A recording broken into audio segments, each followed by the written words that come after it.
Welcome to the Slop Farm. Enjoy the video.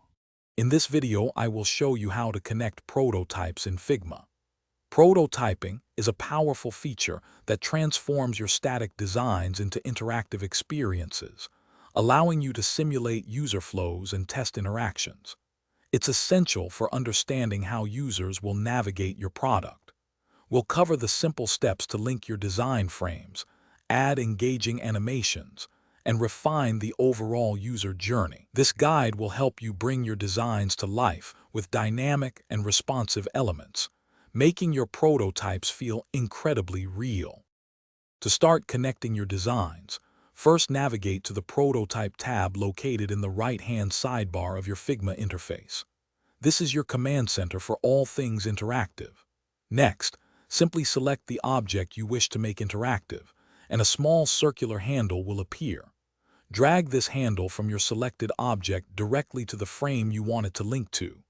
Finally, you'll choose the type of interaction, like on tap for a click or on drag for a swipe, setting the stage for user engagement. Once you've established a basic connection, it's time to define the interaction details.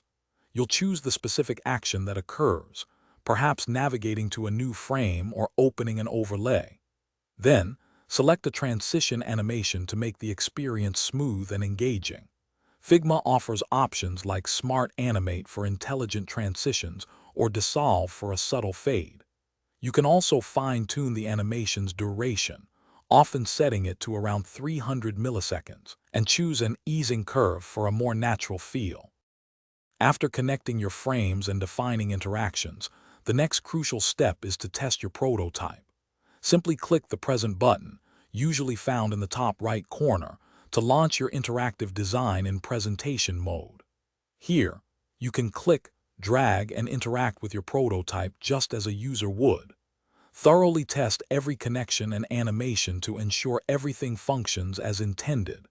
Gather feedback, make necessary adjustments, and iterate to refine your prototype for an optimal user experience.